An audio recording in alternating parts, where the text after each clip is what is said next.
እንዴ አቤት ምን አድርገህ የምትለኝ? እስር ቤት ስመጣ በቃ ልነግርህ ነበር ውሻ አድርገህ አታደርግኝ። አይ አልተዋጠልኝም። እንዴ ቆይ የማላስብልህ ነው እንዴ ይመስል? አንተ እኮ ቤተሰቤ ነህ። ያው አንተ ባትፈልግም እዛ ሱፐር ማርኬት ነበርኩ። ኤፍራታ አትዋሽ። በጭራሽ ሱፐር ማርኬት አልነበርሽ። ነበርኩ አልኩ እኮ።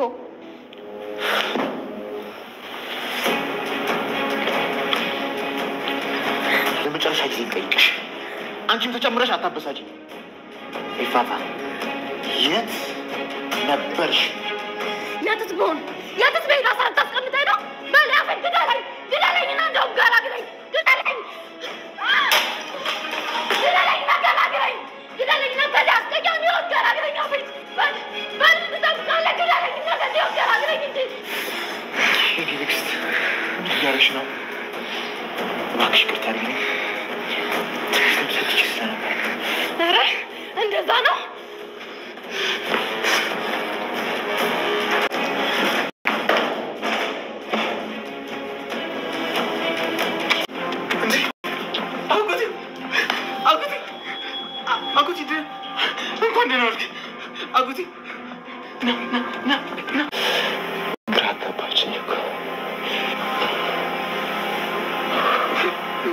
ምንም አትመለስልኝ። እናቴ ያንተን መሞት ስትሰማ ወድቃ ነበር። በሱ ምክንያት መራመድም ሆነ መናገር አትችልም።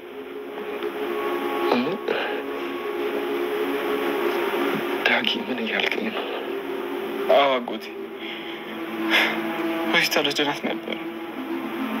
ድንጋጤ ነው። መድኃኒቷን በደንብ ከወሰደች ትድናለች አሉ።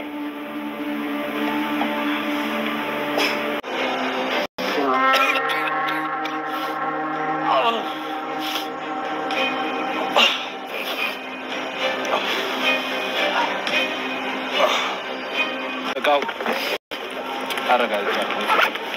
ብቻ እናት በእናትሽ አለበለዚያ ግን ጸጸት ነው አልችልም።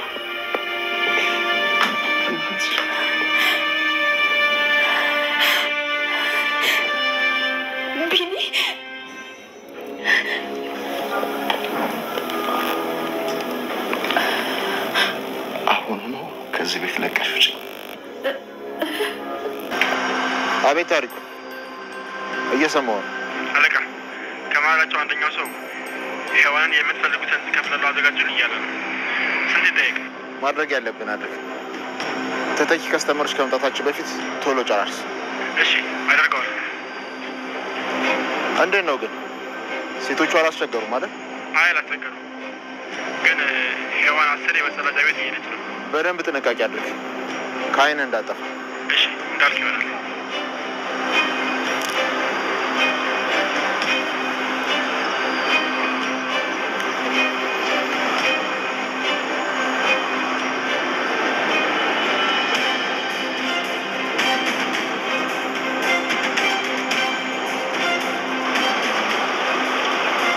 እኔን ነው መሰለኝ የምጠብቀው። ቆይ ይሄ ድምፅ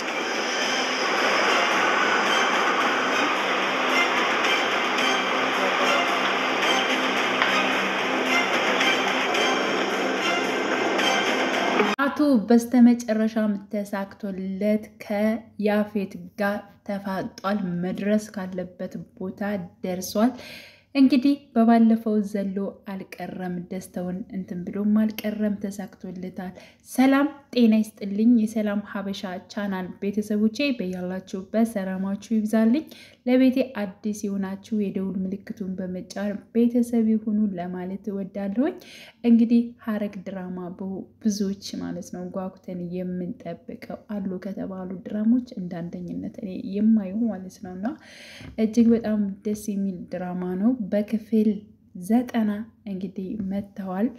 በክፍል 90 ምን ተከሰተ ምን ሆነ የሚለው እንግዲህ አብረን የምናይ ይሆናል። በክፍል 90 እንትን ያለው ያው እንግዲህ ያፌት በባለፈው ፓርት ያክስቱ ልጅ ቢንያምን እንዳገተው ሰምቶ ነበር። ቀጥታ ካለበት ነበረ የሄደው። እሱም ደግሞ ለምንድነው እንደዚህ ያደረከው በማለት ጠይቆት ነበረ። ግን ደግሞ አንተ እኮ ዘመዴ ነህ፣ አንተ እኮ ወንድሜ ነህ፣ አንተ ባትፈልገኝም እኔ እፈልጋለሁ፣ ስለዚህ እንደ ወንድምነት እቆምልሃለሁ። ያን ጊዜ ስላሳሰረ በጣም ስላናደደኝ ነው እንደዚህ ያደረኩት። ከእስር ቤት መጥቼ ስጠይቅም አመነጫጭቀህ ላከኝ። ስለዚህ እኔ ማድረግ ያለብኝን ነገር ላንተ ለወንድሜ አደረኩት በማለት እንግዲህ ለያፌት ያዘነ በማስመሰል ቢንያምን እንደያዘው ይነግረዋል። ያፌት ግን አልተዋጠልኝም አለው።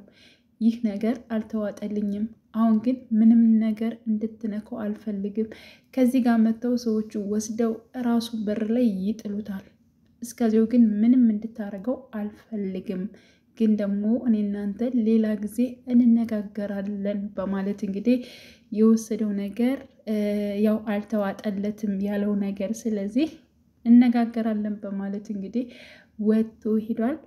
እንዲሁም ቢኒ በስተመጨረሻም ከቤቱ ወስደው አስቀምጠውታል ማለት ነው። ልክ ዳጊ ሲነሳ አጎቱ ከቤት ውስጥ ተጥሎ አግኝቶታል እና እጅግ በጣም ተጎድቶ ስለነበር በጣም ተጎድቷል። ሁሉ ነገሩ እስር ብሎ ስለነበር ዳጊ አንስቶታል። ደግሞ ቢኒ ያው ገኒ እንደዛ በመሆኗ ወይንም ማስማት ባለመቻሏ ባለማውራቷ እጅግ በጣም ነበር የተሰማው። ምክንያቱም በሱ ምክንያት እንደዚህ ሆና ምንም ነገር መናገራችን መንቀሳቀሳችን ሆና ተኝታ ሲያያት እጅግ በጣም ነበር ያዘነው እና በጣም ውስጡ ተጎድቷል። የደረሰበት ነገር ሁሉ በጣም የቢኒ ያ መልካሙን ቢኒ ውስጡን መርዘውታል። እንዴት እንደዚህ ሊያደርገው ይችላል የሚለው ነገር በጣም እንትን ብሎታል። ብዙ ነገሮችን ነው እንትን ያደረገው እና እጅግ በጣም ተናዷል። በወቅቱ መታ ነበር፣ ያው ወደ ነዳጊ ቤት ቀጥታ መታ ነበረ። ስትገባ ግን ቢኒን አግኝተው ነበረ። ቢኒ ብላ ሄዳ ልታቅፈው ስትል ዓይንሽን ማየት አልፈልግም፣ ድጋሚ ቀና ስል ያንቺን ፊት ማየት አልፈልግም፣ ውጭልኝ በማለት እንግዲህ በጣም ተበሳጭቶ ተናግሮ እንድትወጣ ሆናለች። እሷም ተመልሳ ወደ ቤቷ ሄዳ በጣም እያለቀሰች ነበረ። ግን ያው እሷ ምንም የምታውቀው ነገር የለም። ነገሮቹ የተቀነባበሩ ነገር ናቸው። ፈልጋ ወዳ አይደለም ያደረገችው። መጀመሪያም ፍቅራቸው የሻከረው እሷ መፈተን ስትጀምር ነበር። መፈተን ስትጀምር እውነትም እሷ የራቀችው መሰለው። እንዲሁም ደግሞ እንቅፋት አትሆንብኝ፣ አትድረስብኝ ብላ ከዚህ በፊትም አስጠንቅቀው ስለነበር ነገሮቹ በጣም እንትን ስላለ ያው በእርግጠኝነትም ይታረቃሉ የሚል ሀሳብ አለኝ። ግን ደግሞ ለዕለቱ እንደዚያ ሆናለች። ሌላው እንግዲህ ስለ ኤፍራታ ነች። ኤፍራታና ያፌት ተጣልተዋል። ምክንያቱም እሷ ጥሩ ስታስብ እሱ ደግሞ ሌላ ነገር ነው የሚያስበው። ስለዚህ ተኮራርፈዋል ከዚህ በኋላ በማለት እሷም በቁጣ ተናግረዋለች። እንዲሁም እንግዲህ ሌላዋ ሄዋን ነች። ሄዋን እንግዲህ ልክ እንደ ኤፍራታ ለብዙዎቹ መስዋዕት እየሆነች ትገኛለች። ምክንያቱም የፖሊስ ጓደኛዋ ፍቅረኛዋ ወደዚያ ቦታ ስትሄድ ራሱ ምንም ብትሆኝ መደፈር ምንም ቢደርስብሽ እኔ አንቺን አልጠላሽም በማለት እንግዲህ ነግሯታል። ስለዚህ ዛሬ ደግሞ ያፌት ለሚያቀርብላቸው ሰዎች እሷን ሊያቀርባት በብዙ የፈለጋችሁትን እሷን ካቀረባችሁልኝ የፈለጋችሁትን ያክል ከፍላችኋለሁ በማለት ተስማምቷል ማለት ነው። ግን ደግሞ ለማምለጥ በጣም እየሞከረች ነበረ። ግን ብዙ ነገር ስላለ ጠባቂዎችም ስላሉ ወይንም ደግሞ መስራት የፈለገችውን እዛ ቤት ገብታ ማድረግ የለባትን ነገር ለማድረግ ፍላጎት ነበራት። ግን ደግሞ በጣም ቁጥጥር አብዝተውባታል። እሷ ጋስ ምን ይደርሳል? ለብዙዎች ብላ ነው የገባችው። እውነት ለመናገር እሷ የገባችው እዚያ ፈልጋ ነው የገባችው። ለምን ብዙ እህቶቻችን እንደዚህ የሆኑ ስላየች ያለ ፍላጎታቸው እዚያ ውስጥ ስላሉ እነሱን በደለኞችን ለማውጣት ፈልጋ ነው የገባችው ማለት ነው። እና እሷም እዚያ ላይ ተናንቃለች። ሌላው ደግሞ እንግዲህ ያው ያፌት እና ናቱ ናቸው። ያፌት እንግዲህ በመጀመሪያ ይቅርታ ጠይቋት ነበረ።